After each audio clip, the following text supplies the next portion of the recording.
Thank you.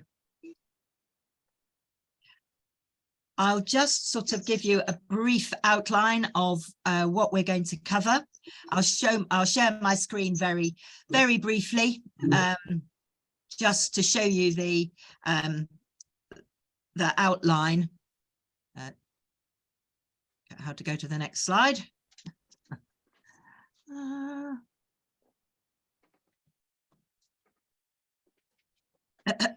Sorry, can't work out how I move to the next slide. Just click inside in the slide. Click slide. No. Or the Yes, arrow. The arrow. Thank you very much. Thank you. So the outline of the session that we'll run through, a brief introduction. Well, we will, as we're talking primarily about EcoChurch, it will be a brief introduction. I'll just talk about the sections of EcoChurch and community and global engagement, which is the part of the EcoChurch framework to which the climate justice agenda particularly relates. And then Caroline is going to talk to us a little bit about why climate justice. Then Bat and I will talk to us about what Christian Aid does. And I will share my church, St. Peter Harborne's story of how we work with Christian Aid. And then Bat and I will then talk further about some practical ideas for this Christian Aid week. Then we will have the breakouts. And then after that, we will close the session with looking at some additional ways that you can be involved with community and global engagement around campaigning and lobbying for climate justice, which John Hayward will talk to us about from the experience of St. Peter's Mainey. And then we will close and then have a further half hour to talk about for questions. So that's kind of be the order of the day. And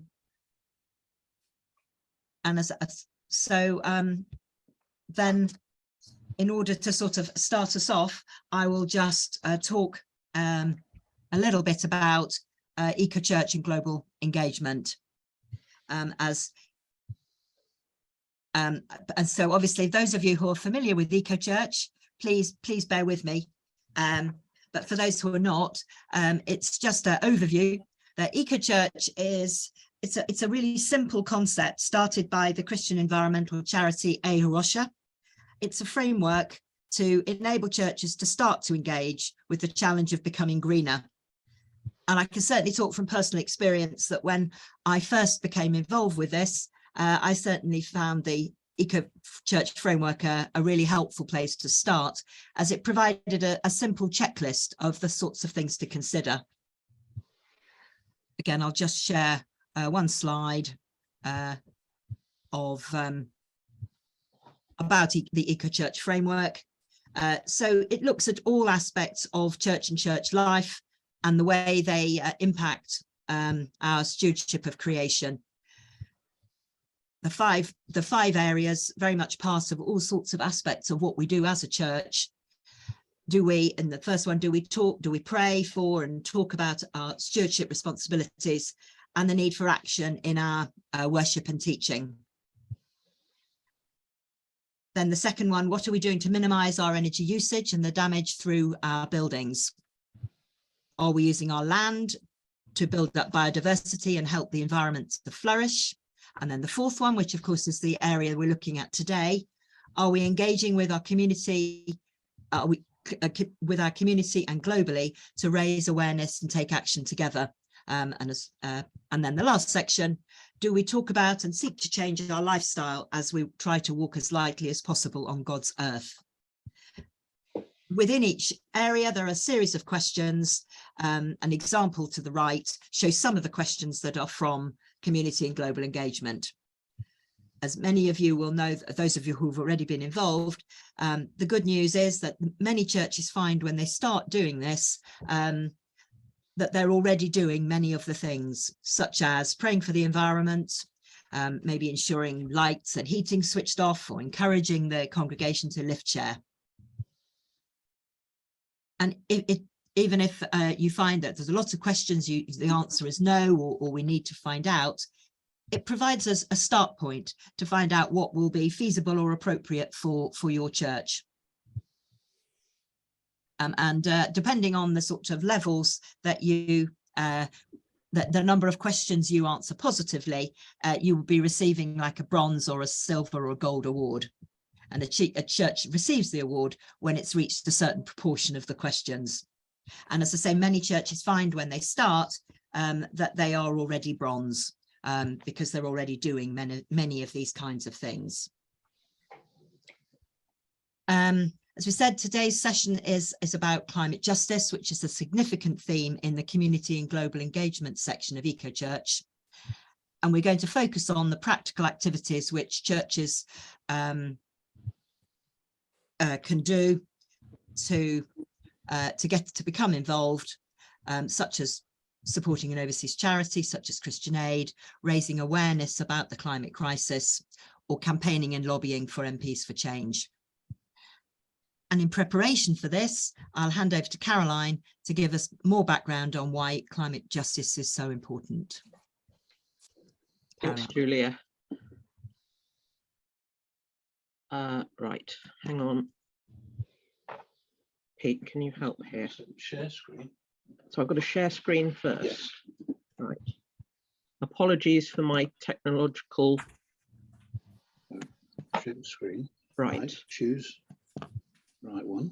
Share And then go to from the beginning. from the beginning.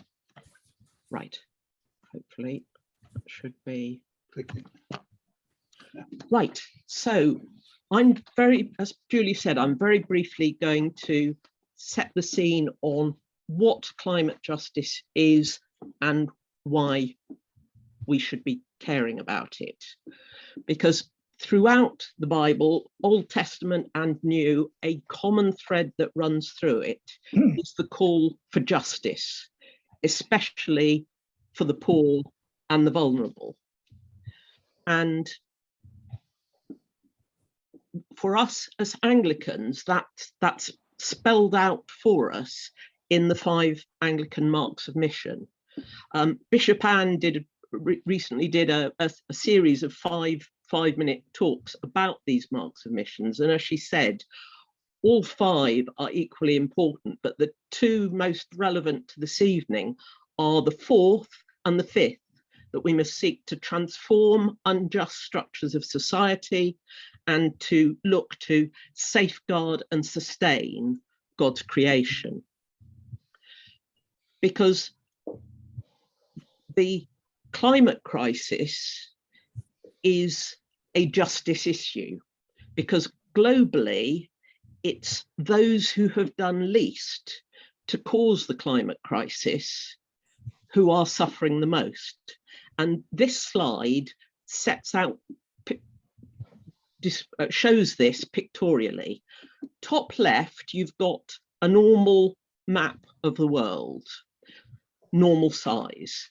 Top right shows that map distorted to show the impact of the current contributions of countries around the world to carbon emissions. And you can see that Britain, Europe, America, and also China are far larger than their actual geographic size. Then when you look to the bottom left, this is looking at the cumulative carbon emissions of all the countries around the world over time since the start of the Industrial Revolution. And you can see here that Britain, Europe, and America are huge, but places like India and China are much, much comparatively smaller.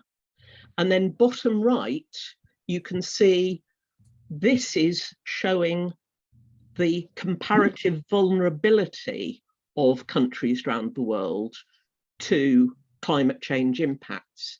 And you can see comparatively, we are suffering very little so far from climate change, whereas Africa and Asia in particular are suffering already terribly.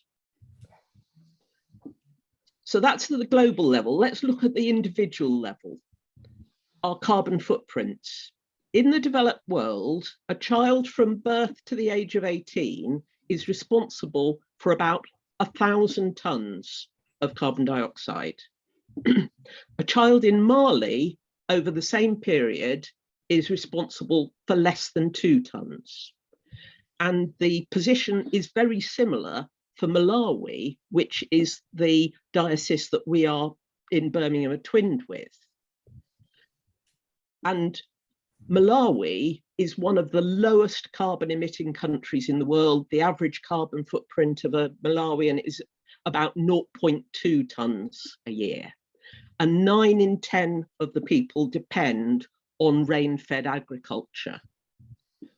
But in 2021, Malawi was the 5th worst affected country by climate-related droughts and floods. And it's that combination between the two that's so terrible, because when you get floods after drought, you get widespread cholera outbreaks that Malawi was already coping with. And now in the last week or so, Cyclone Freddy has hit and deposited 6 months worth of rain in 6 days. And you can see the bottom picture there of the impact. So after I've finished speaking, Paul Brasher is going to talk a little bit more about what we can do in responding to that crisis. But I'll just finish by setting the scene for what others are going to be talking to in terms of what we can do. And it falls into 3 categories: giving, talking to family, friends, neighbours, whoever will listen basically, but also calling for government action in maintaining and increasing aid, contributing our fair share of the $100 billion annually that was promised to poor countries at COP26 to combat and adapt to climate change, and also contributing our fair share, taking into account how much we have contributed to the carbon in the atmosphere, of the loss and damage fund that was promised at COP27, compensating those countries that have already suffered the worst. So I will call a halt there and stop sharing my screen and hand over to Paul. Okay, thank you, Caroline. Well, you've mentioned already a couple of things I was going to say. Yes, there's loss of life, loss of livelihoods, loss of homes, huge displacement of people. This is going to increase the problems with the cholera outbreak, which was already the worst in Malawi in history. 1,500 people have already died of cholera, and that is going to increase. And of course, the other problem with the flooding is that the crops have been washed away, nutrients in soils have in many cases have been washed away, so there's going to be food shortages as well. So there are immediate and medium-term issues arising. Now, it's very early days to say how we can respond to this particular cyclone. This is now, I think, about the 5th major flooding incident in about 8 years in Malawi. There's always been occasional weather-related events, but it's the frequency with which they occur. So there was drought in 2015, there were floods in 2016, floods again in 2019, again in 2021, and now again in 2022. What can we do? Well, in terms of an immediate response, I don't know. We're going to have to wait and see what the Anglican Church decides they would like us to do. Last year, we contributed to an appeal that the Anglican Church put out for helping to buy seed that could be planted at the beginning of the next rainy season, because people won't have any seed to plant if some isn't purchased for them. So we contributed to that. That's what they decided was their priority. On another occasion, we've sent on the container lorry, which will be the 17th of June, lots of pots and pans and basic household items, because they felt a lot of those had been lost, and that would be a helpful way of supporting people in Malawi. We'll have to see what they say are their priorities, but I would think in another 2 or 3 weeks' time we'll get an idea, and we'll be able to put something on the diocesan web pages. We had already decided, however, that this year, 2023, we would be committed ourselves as a diocese in Birmingham to putting roofs on a number of churches and a number of school classrooms in Malawi, in a number of cases where churches or school classrooms have lost their roofs in last year's floods, and where churches or school classrooms have had to be rebuilt. So already this year, we have enabled a roof to be put on a church that was entirely destroyed by last year's floods, and which I saw when I was out there in November.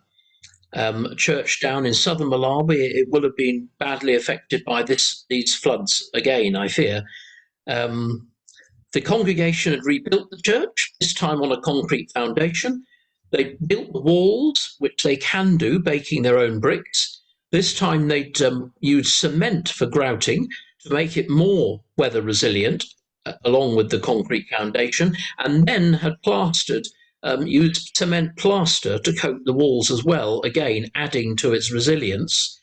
And then we as a diocese funded putting a roof on that building, and that roof went up in January this year.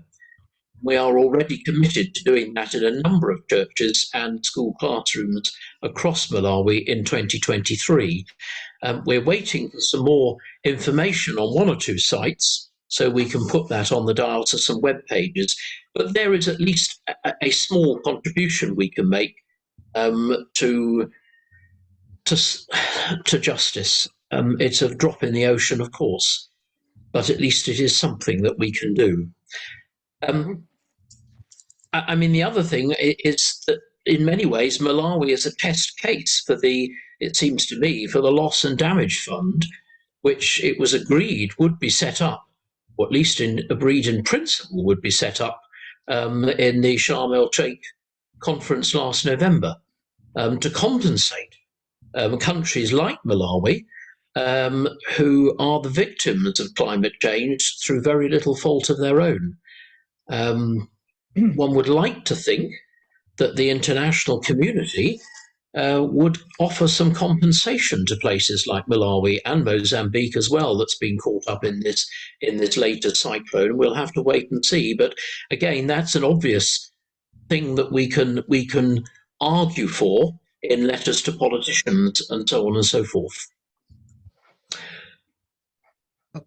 Thank I you. think that's probably as much as I've got time to say, because I think I'm quite limited.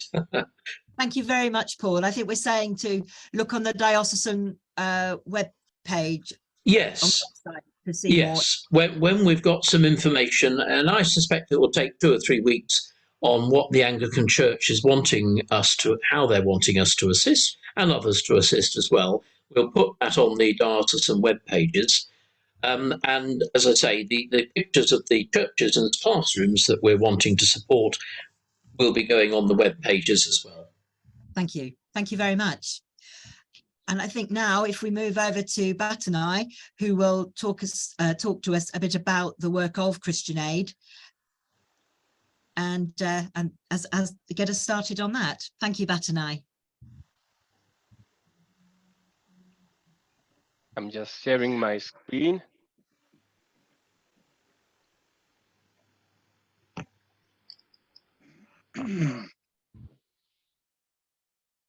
Can you see my screen? Yes. Yes. Yes. Thank you so much. My name is Batanai and I work for Christian Aid. I am the Church Engagement and Fundraising Officer for West Midlands, and it's my pleasure to be here with you this evening. And Thank you for those who invited me.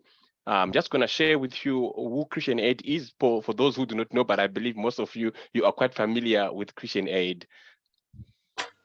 So we are a global movement of people, churches and local organizations created to respond to the harsh realities of life. We were begun just after the Second World War, and we responded to the humanitarian crisis that was happening at that time. And so we are committed to building safer communities for all people. And we continue doing this in many, many countries around the world. And I will share with you a picture of some of the countries that we are in. These are the countries that we are working in at the moment. We are in Latin America and Caribbean. We have regional programs there. We are also in the Middle East, and as you know, we are on the ground at the moment, responding to the crisis, the earthquake in Turkey and Syria. We are not in Turkey, but we are in Syria. So we are working in Syria to respond to that crisis. And in Africa, we are also in many countries, including Malawi, and I will be talking about Christian Aid Week, which is focusing on Malawi. And we are right at the center of also trying to respond to this current cyclone that has hit Malawi. And of course, in the UK and Ireland, we have offices in London, Edinburgh, Cardiff, Warrington, Dublin, and Belfast. So this is Christian Aid Week. This is Christian Aid, and we recently joined, opened offices in Ukraine because of the crisis that is there. So we were not having any responses in Europe, but because of the crisis in Ukraine, we decided to go back in Ukraine and respond to the needs there. What are our values? We believe in dignity, love, equality, and justice, and I'll explain a bit more each of them as we move. Dignity. Our belief is that every human being is of equal worth and should be given the opportunity to realize their potential. So in everything that we do, we are trying to make sure that the dignity of the human being is respected. And so we go down and look for those people who are mostly affected, whose dignity is not being respected. And in many cases, it is usually women and children. So most of our programs tend to target those who are most vulnerable. We believe in justice, and today we're talking about climate justice. I just heard from Reverend talking about, we need to stand up. We need to encourage each other to push our governments to act. So our determination to empower communities and to challenge the structures and systems that create poverty and prevent people from rising out of it. So we do stand for climate justice, and we encourage our supporters to challenge their MPs, to go to their MPs. So it's one of the calls that we are doing even this year, saying engage your MPs, talk to them, push them, so that our UK government can also take a good stand against all the bad things that are happening around the world. We believe in equality. Our conviction that all individuals and groups have the right to equality of voice, opportunity, and outcome. And that picture that you see there is a group of women in, I think it's in Malawi. They have a corporation of making juice. And through the help of Christian Aid, all these women you see are now independent. They earn a living. They don't depend on their husbands only, but they are also contributing to bringing income. So, we're bridging the gap. Sometimes when you go to some of these communities, they say it's only the man who can work or who can take care of the families, but the women are actually bringing more income in the homesteads, which is what we really want to see happening in all communities. Love. This is our cornerstone, our motivation to love and care for others and creation by standing alongside those who struggle against poverty, powerlessness, and injustice. We just want to see communities of loving people enjoying whom they are. So the love of God is the love that we also want to share to other people, so that it can also be existent in their communities. Why do we exist? We exist to create a world where everyone can live a full life free from poverty. We exist to help eradicate extreme poverty. by tackling its root causes. And as you know, some of the root causes of poverty, it's usually those people who are in power. So we challenge the power structures that are there. So we exist in that. We also exist to push for good nutrition and healthcare for all. We also fight the climate crisis and provide urgent help when disaster strikes, just like what is happening at the moment. We also work in places of conflict, like I can talk of the DRC Congo, where many times some of our staff members have to run away from their workstations because of the conflict in there. So we are indeed standing against violence, and we strive to build lasting peace. We help people living in poverty to earn a fair wage so they can protect themselves in times of crisis. And in all this, we speak truth to power, challenging the existing people who have power so that the truth can be existent. So some of our recent works, just to share a few, you all know some of these things.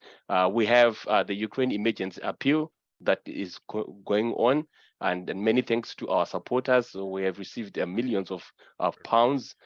We now have offices in there, and we are working with our local partners in there with the ACT Alliance and the Hungarian Interchurch Aid.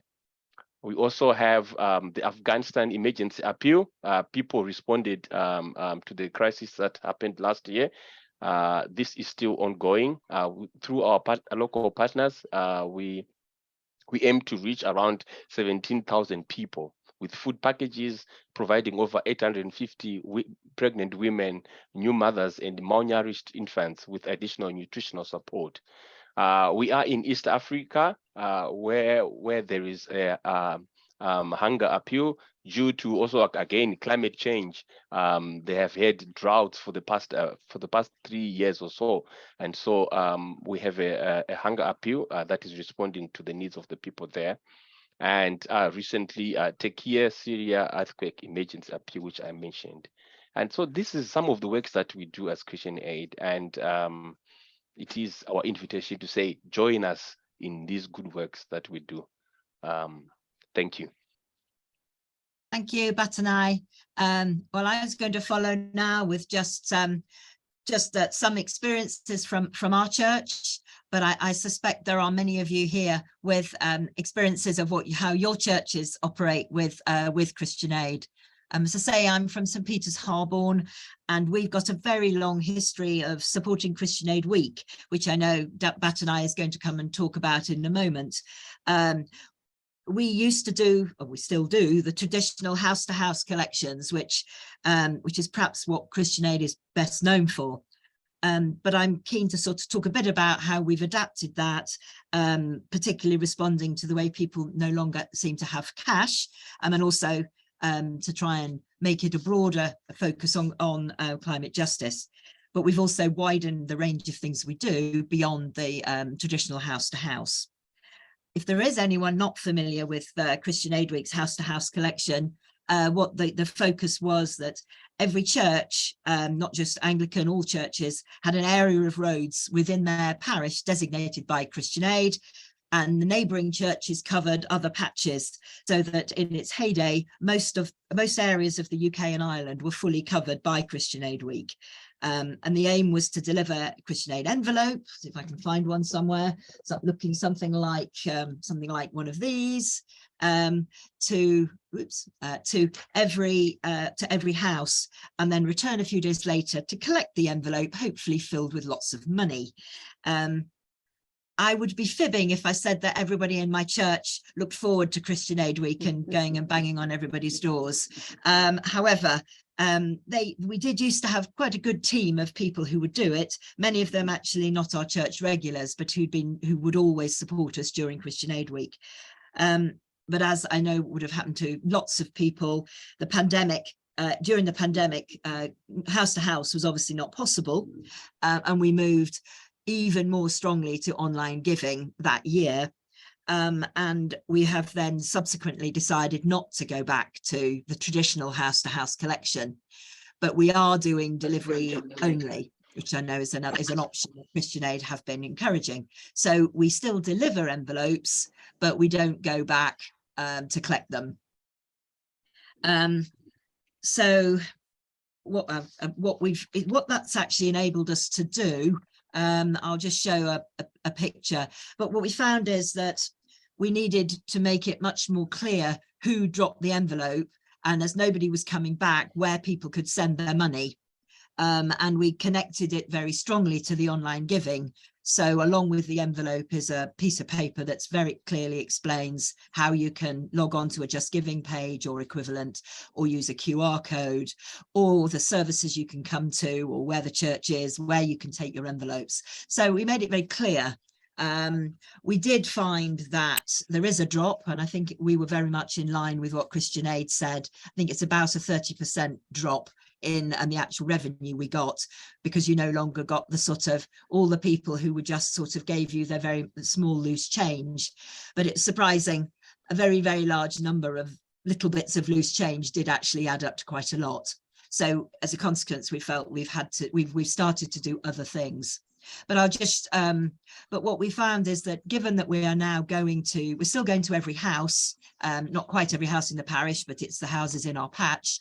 It was a great opportunity to remind people that the church is there, so witness at that level, and also to talk a bit about the climate justice, the climate issues. So yet again, we are, because most of Christian Aid's campaigns over the last few years have been underpinned by the fact that there is a climate crisis, because it's usually responding to drought or flooding, or as we're seeing with Malawi, the awful combination of both. So it's another opportunity to just put a bit more information out there to the people in our patch about climate issues.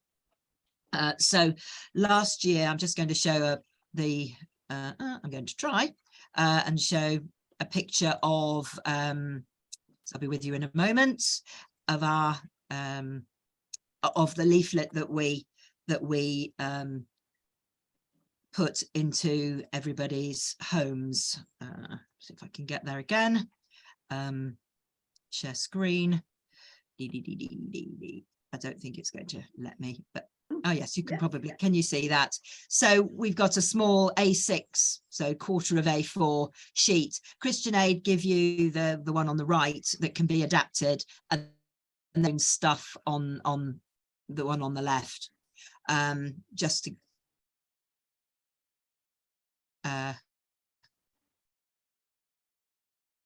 stopping sharing. Sorry, it's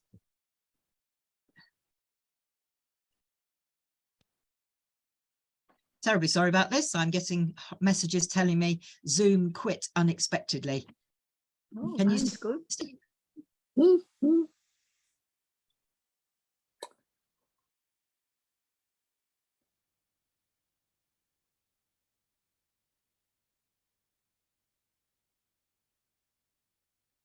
Apologies about that. Am I back? Yes, you are. Sorry about that. So anyway, this year we're going to do, we're going to try and make a bit more of it, because I think it is quite a major way of sort of a statement of witness to be able to sort of put something into everybody's homes, and we're going to just make it a bit more professional. And I think given that the Church of England is also really making progress on its journey to net zero, we will try and combine something about the journey to net zero, the climate crisis, climate justice, and then work of Christian Aid. We're working on quite that, what that will look like. And so then just saying, the advantages of a delivery only, because people don't have cash, it's much easier to recruit volunteers. We can get far more people to deliver things if they're not having to go back and ask for money. And also we can use younger people. So we could use our uniform organisations as well to do some of that delivery. Hoping that it's not going to be upset when I try and share the screen again, to just show the other sorts of things that we've done. I'd say the big focus for us is you've got to have a good cashless giving option So the online giving is massive. We just have to have that everywhere. Whatever we do, all the activities that we've got lower down on this slide, the collection, cake sales, whether we do the big brekkie, we did do a street collection. In all of these things, the online giving and the QR codes are available to people. And we find that just works so much better. Also, obviously, it's so much easier to collect the gift aid.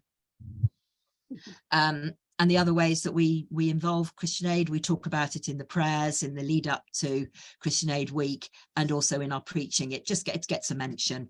And the junior church do also have some, they use the Christian Aid Week activities, and sometimes they've done some separate fundraising themselves.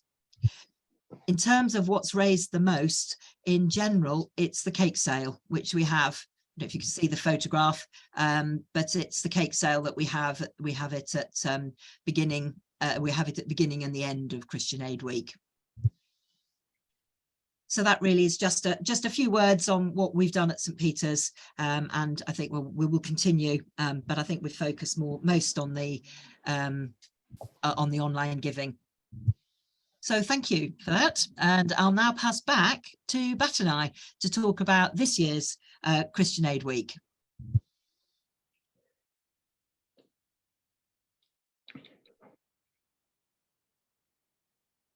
Thank you so much, Julia. Is my screen visible to you all? Yes. Christian Aid Week 2023. Thank you. So this year, Christian Aid Week falls, as always, in May. So it's 14 May to 21 May. And our focus this year is Malawi. We are focusing on Malawi. It's not because of the cycle that's happening, but we had already decided. So it also appears that Malawi is indeed in need of our focus. And just a bit of the history of Malawi. There it is, a population of 19 million. It's an agro-based economy. It's found in Southern Africa, on the eastern side, next to Mozambique and Zimbabwe. The climate disasters, it's prone to climate disasters, cyclones and droughts. So they are already having one already now. We've heard of that. There is need for a sustainable agro-based solution. So that's what we realized, that we need to find some solution, because 70 or 80% of the people in Malawi, they are farmers. And so we focused on pigeon peas, and you will hear more about the pigeon peas. And our Christian Aid Week story is focusing on a woman called Esther. So I'm introducing you to Esther Saizi and a wonderful family. This is Esther with a grandson, Nespo. There is something magical about Esther's warm heart and everyday acts of kindness. And so I'm going to share with you a story of Esther, which is our story for Christian Aid Week. I'm just concerned about the time, that making sure we have enough time to talk about the practical aspects, because we've only got a sort of, a few minutes to talk about the Christian Aid side. Okay, that's fine. I can skip the video and go into let me just skip the video. Hopefully I'll be able to skip it. Oops, sorry. Okay, next slide. We will share the video with you. The link is on YouTube. Thank you. So Esther grows pigeon peas on her farm to take care of her family. She has been doing this for many years, but not in a substantial amount. So she just grows a little bit of it to sustain herself. And we realize as Christian Aid that the pigeon peas are actually a thing to support in Malawi. Why are we supporting pigeon peas? Because the crop has long roots, and that makes it stronger to sustain climate changes. So when there is a cyclone or maybe winds, it stays because it has long roots, and also it is able also to take water from down beneath the earth when there is a drought. So it is also drought resistant. Also, we realize that this crop is nitrogen fixing on itself, so there's no need for people to have fertilizer. They don't have to buy fertilizer, which is very expensive. We also realize that the pigeon peas are full of protein and vitamin, which is a source of it can be used for food for human beings. And also in Malawi, they also use it to feed their animals. And these pigeon peas can be made into curries, soups, and stews. And Christian Aid has managed to come up with a recipe book that is available online for anybody to use. So we are saying that let's support the Malawi people by helping them farm the pigeon peas in large quantity so that they can be able to take care of themselves. And so as a way of fundraising, we are also requesting our people to join us in using pigeon peas in our soups, in our meals. This is just what I was explaining here, that it is climate resilient and nitrogen fixing, and it is a nutritious. As you can see that the soaring costs of things in the world have affected many people, and Malawians also are not an exception. And so that is why we are focusing on a crop that can grow in that area without much cost. There it is. That's the crop. So the Big P Challenge is our annual opportunity for us to engage communities and fundraise for Christian Aid. What are we asking people? We are asking people to come up with crazy ideas around peas. So it could be any type of peas that you have.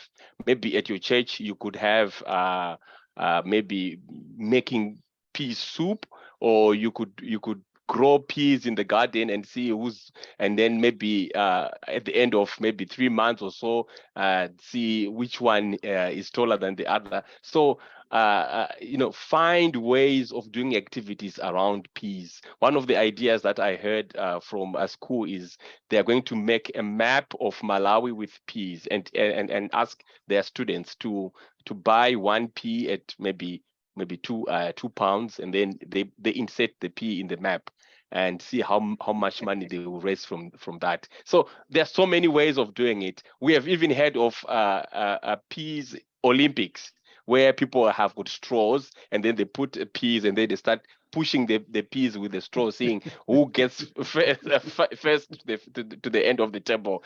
Many things that are coming up, ideas to fundraise, because we want to make fundraising fun and inspiring for people. So these are just some of the things that we are suggesting, and we have a lot of resources on our website. And what we are saying is, find something that works at your church for you, build a team, make up a plan, and do it. Have fun fundraising for helping people in Malawi.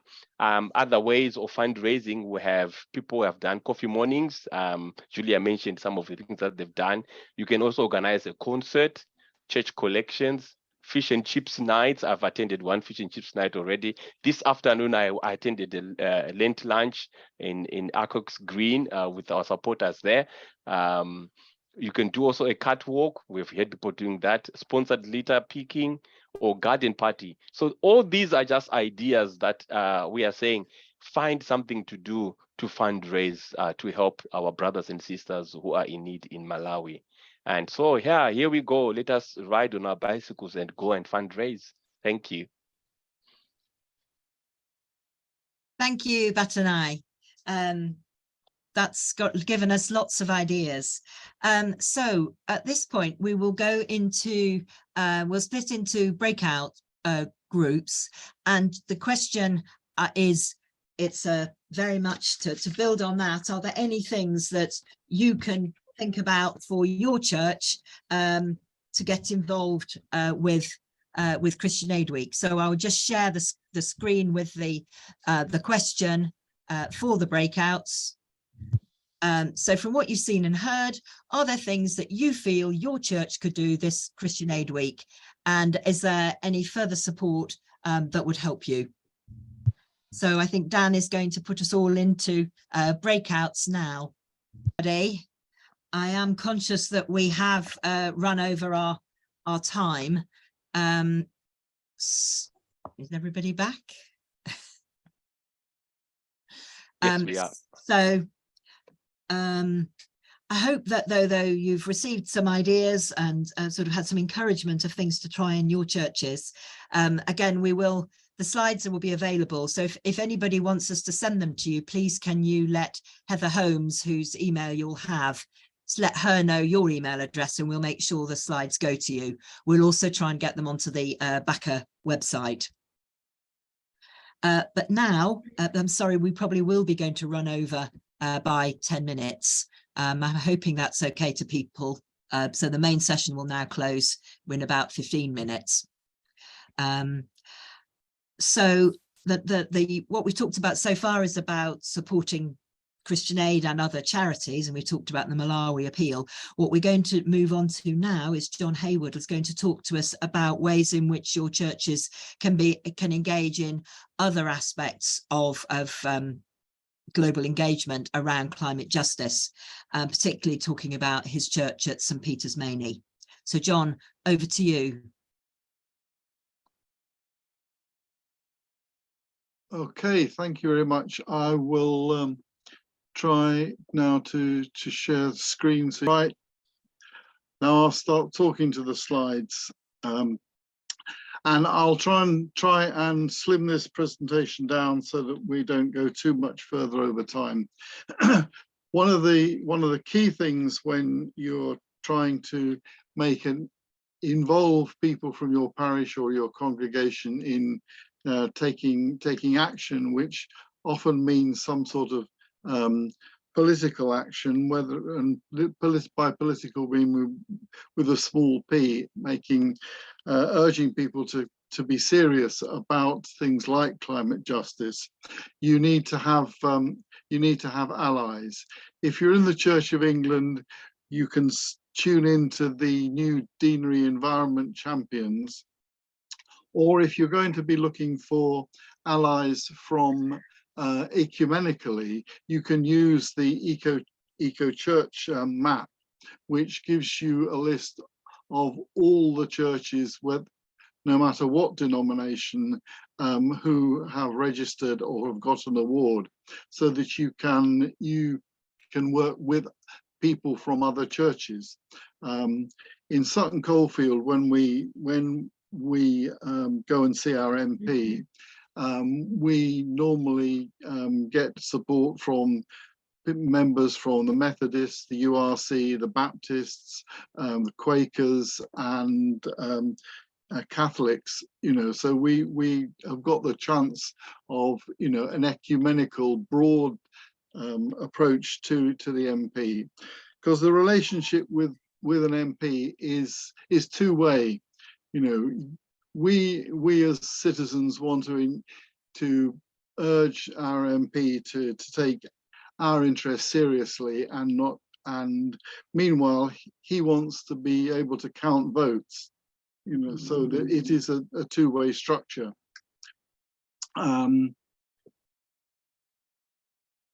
And we also, in terms of looking for allies, we also can think within the Church of England, because you can do motions.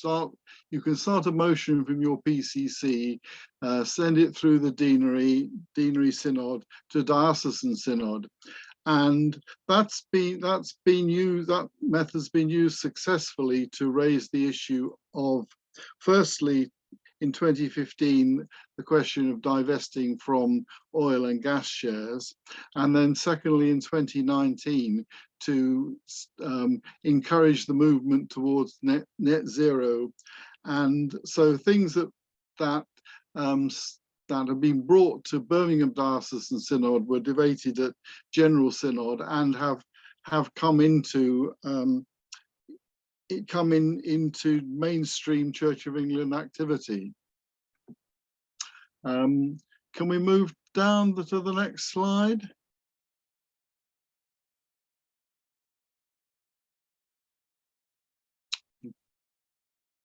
Right, I'll just run one of the things that you need to do if you're going to meet your MP, and sometimes people feel, well, this is someone who's very remote and important, but once you get to know them, you find that they're very much like us, and it can be quite simple to contact your MP.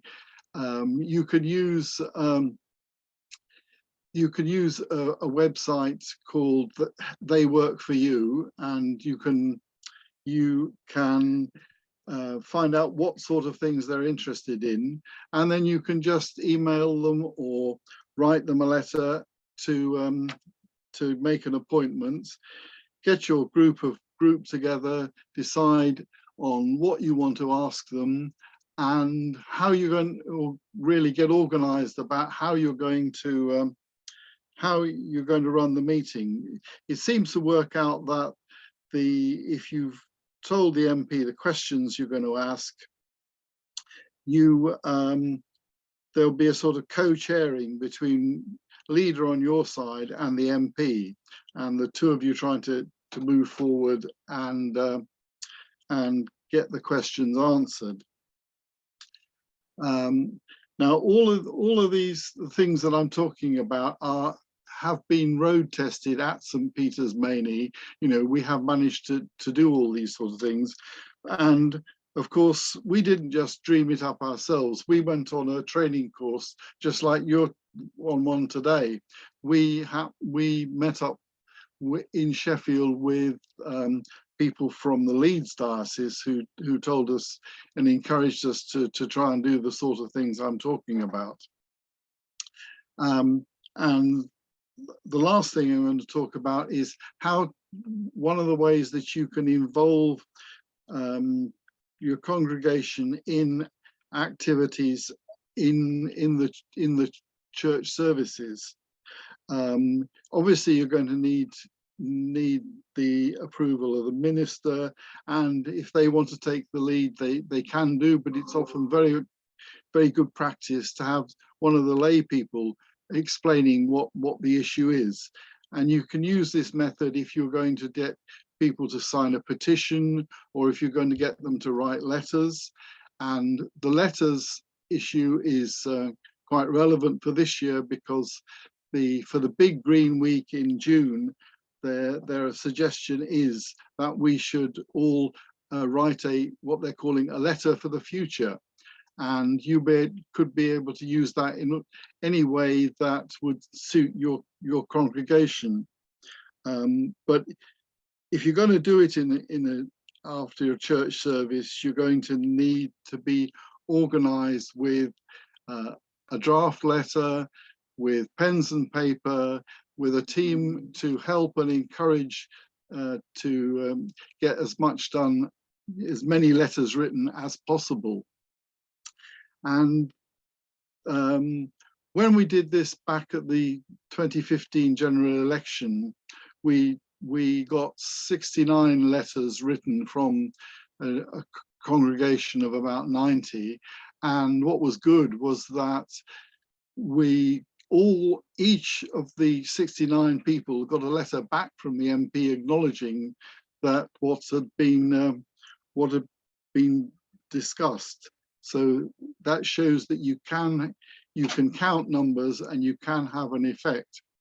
And we at BACA will be willing to help with guidance on any of these sort of things that I've been talking about.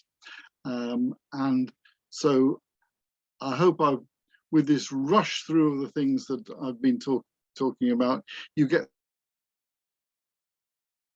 some ideas that matters can be done. And so I'll be handing now back to Julia to finish off the session. You're being summoned to come away. I know. Stop.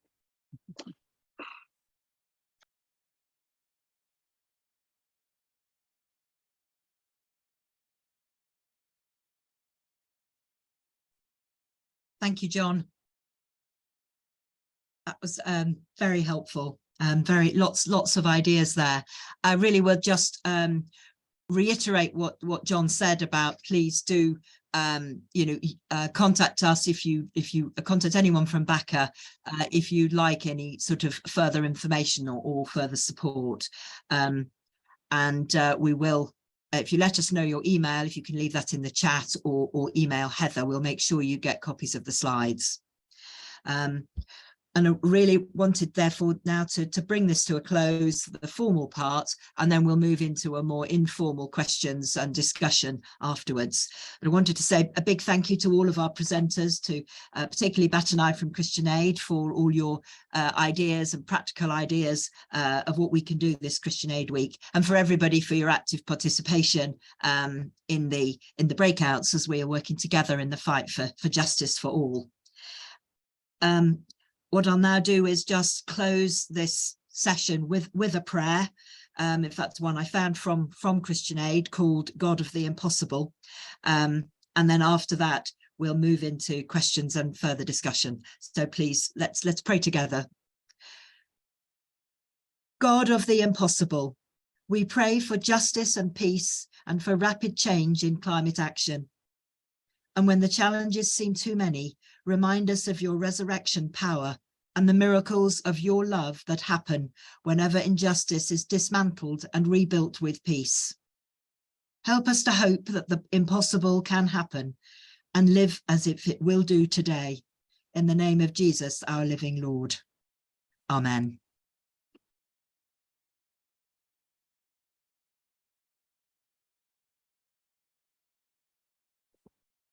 So thank you, everybody. I appreciate some people apologize that we have gone over a bit, and I understand if people will now need to go. But otherwise, we will now move into a kind of an open time for discussion and questions about any aspects of what we've talked about today. If you want to put a question in the chat, that's fine. Or if you're sort of want to wave at us or can use the reactions and put up your hand, we'll do our best to spot you and then ask for your question.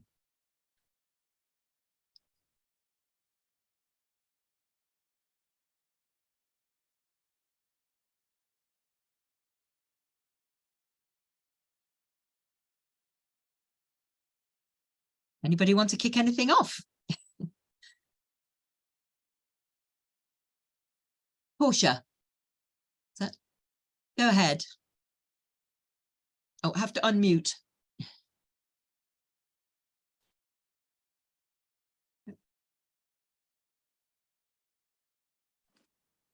Sorry, I was on mute. I'll start again, sorry. Something that was raised in our group is we'd like a bit more clarity on where you were speaking, Julia, about doing leaflets and telling people to give. Was that through the church or was it directly to Christian Aid? And what do you find works better? Yeah, it is. We set up a Christian Aid Week Just Giving page. I think Bat and I might know. I think the platform that Christian Aid used last year was one called GiveStar. But anyone who's ever done a fundraising page, basically we have our own fundraising page. It's connected to Christian Aid. So we say the charity is Christian Aid. So the money goes straight to Christian Aid.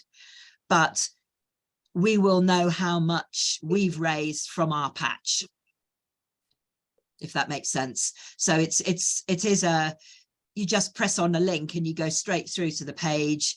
There's a lot of material from Christian Aid. In fact, if you use whichever platform Christian Aid recommend, they will set up the page for you, and it will be yours. So it is just, so it's your church's Christian Aid Week page.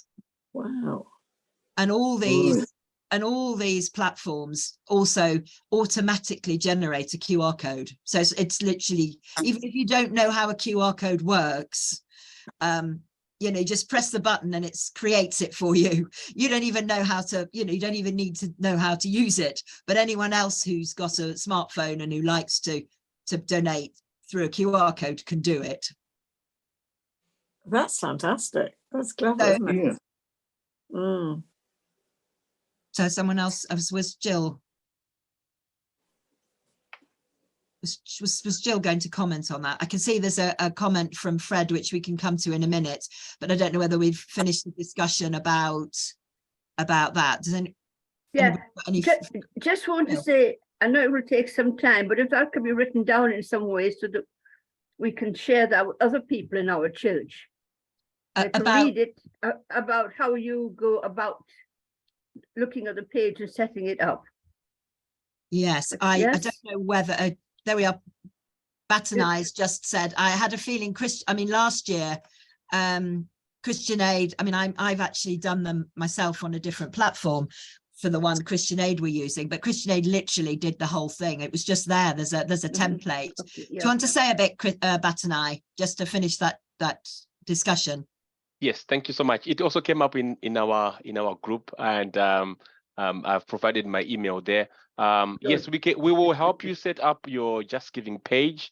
We have actually different platforms that you can choose to use, and we can also even provide you a contactless device that you can use for people to swipe in your church, and you will be able to trace how much it is that your fundraised. So every bit of assistance you need, we will provide you, and we will do it for you over the phone. You don't have to come to our offices. It's just a matter of ringing our central supporter team, and they will help you sort out everything. Thank you. Thank you. Okay. Fantastic. Okay. Mm. Any other questions on that? Shall I move to Fred's question? Yeah. Fred, would you like to, you've asked about like 38 degrees and using them for petitions? Or do you want to unmute? Unmute. Yeah, I just put that in actually because I have used them in the past, and they are pretty effective really, because obviously they get lots and lots of followers really, and the more followers you get, the more power to your elbow really, and I know by their work that a lot of their petitions do come to fruition, and positive things do come out of them. I was just wondering actually whether as a church or as a group or as an individual, whether people have used them really to write petitions online, and what sort of support they've had, if any. Is everybody familiar with 38 degrees? There's change.org as well, isn't there? There's two of them really. So I saw a few people shaking their heads. Oh, right. I don't know whether who somebody's better than me to describe it, but it's I don't know what I mean. Well, they are a charity. They're a charity who come up with a lot of it's a campaigning organization. It's a national one, and they must have millions of people, I would think, subscribe to them. I know I just get everything that comes from 38 degrees just comes straight into my email, and there will be several a week. The different campaigns, different things that people have generated. But it is grassroots led, so that if you've got something that you think you want to bring to the organization, you can start your own petition, and then it will be disseminated through 38 degrees to millions of people, who will then decide whether or not they're going to further support that petition. Do you want to add anything to that, Fred? Oh, I think you're right actually. What's good about them, they do sort of feedback to you on the petitions that you've supported, and you can see whether it's been successful or not really. I mean, it is based on the numbers game, and obviously they do get, well, they try and get as many people as possible to support their particular petition. But you can start off a petition yourself as an individual, or you can do it as a group. And I'm just trying to think of more effective ways really of reaching some of these issues. Yeah. Sheena, did you want to add to that? Just to say that there's always an option as well to share the petition with other people, so that you can, pass the information on to your friends or people at church or whatever, which is useful as well. Yes, it's all, they always, whenever you sign a petition, they will always ask you to put it onto whatever your email or social media platform is. So they will give you the I don't know what it's called, the handle that goes to Facebook and Twitter or Instagram or whatever else it is, so that if you are supporting something, you can then put it on your own social media. Mm-hmm. And again, you can just email it if that's more your way of communicating. Now, I've not done one of the sorts of petitions, but it's certainly something one could do. Might be interesting to think about whether the diocese might want it, or the sort of Birmingham, or we might do it through the Deanery Environmental Champions, might find out whether their deaneries combined wanted to support something, because we could certainly start a climate petition of some sort that way. Something to think about. Thank you for that, Fred. Well, you could be reaching Christians throughout the throughout the UK, couldn't you? Really, and it would be Absolutely, yeah. It would be a huge sort of a huge impetus to any sort of campaign. I was just wondering whether anyone who's actually approached their MP and had a question and discussion session, what the feedback was, and whether they felt it was worthwhile, or was it just a talk shop and they nodded in agreement? What feedback did they get, and how positive did they find the exercise? I think you have to regard that as a very slow burn. That's been my experience with Bristol MP, old-fashioned Labour, good, solid, not at all on the climate page 10 years ago. Told me flat out he didn't have a mandate from his voters on this issue. 9 or 10 years later, I now a different story, still slow, but I think you just have to keep on at it. You just keep on, it's worth it. Sheena. Our MP is Andrew Mitchell, who's the Overseas Development Minister, and he is very committed to it. But I think our experience is very much what Marilyn is saying. You have to keep on at it. He has asked questions in the House that link into things that we've talked to him, because we meet with him maybe 2-3 times a year, and he's very generous with his time. He always likes to make sure he has a photograph to put in his newsletter, but that's good as well, because it again gets the information out that eco matters are important, and I think it's definitely worth doing, but it's quite hard, I understand, to engage with some MPs. I mean, Andrew Mitchell is very, very good constituency MP. He's not my choice, but can I just also say, it's just don't ignore the councillors. Councillors are working very hard on stuff like traffic control zones. That's a very hot topic, isn't it, at the moment? They need support over that sort of thing. So it's not all about MPs.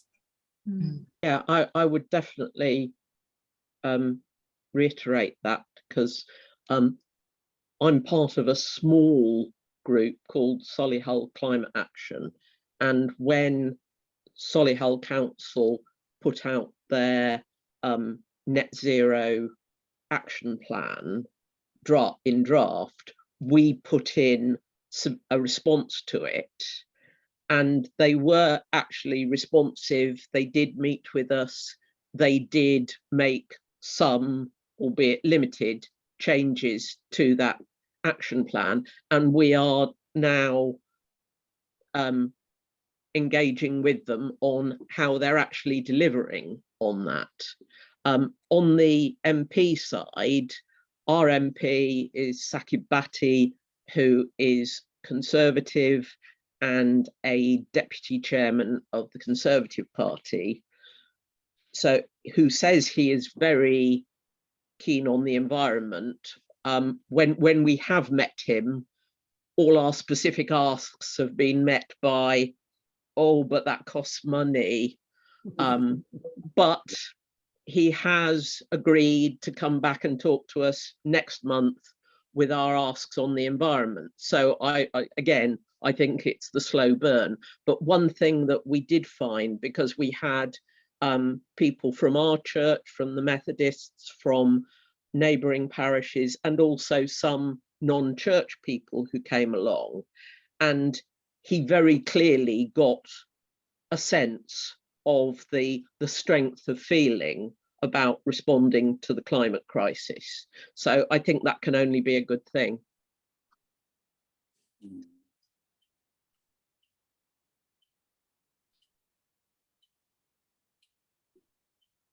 Anybody else got a question or a point. Sorry, can I come in again? Yes, Jill. Unless someone else wants. It's just listening to Caroline there. Is it something to bring up in the churches together group? So the churches collectively are doing this, you know, I'd say that's a good idea. Yeah. yeah, I'll try and encourage that.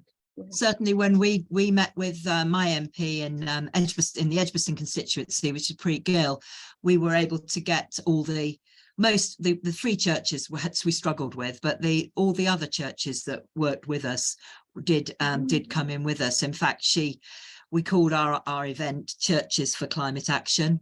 And she actually said she wanted then to move to mosques for climate action and gurdwaras for climate action. But it didn't actually, I haven't heard about those. Thank you.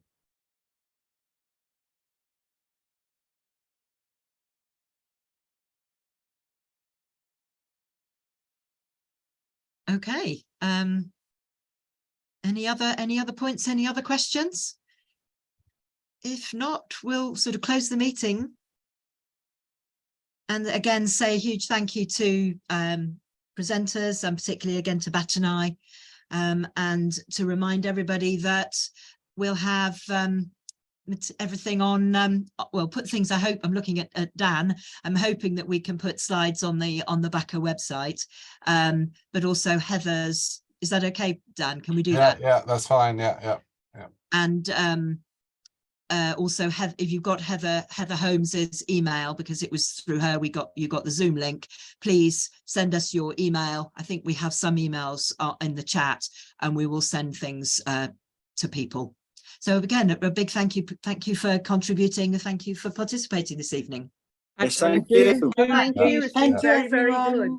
Thank you very Please much. join us for the next one. Great. Thank you. Thank you.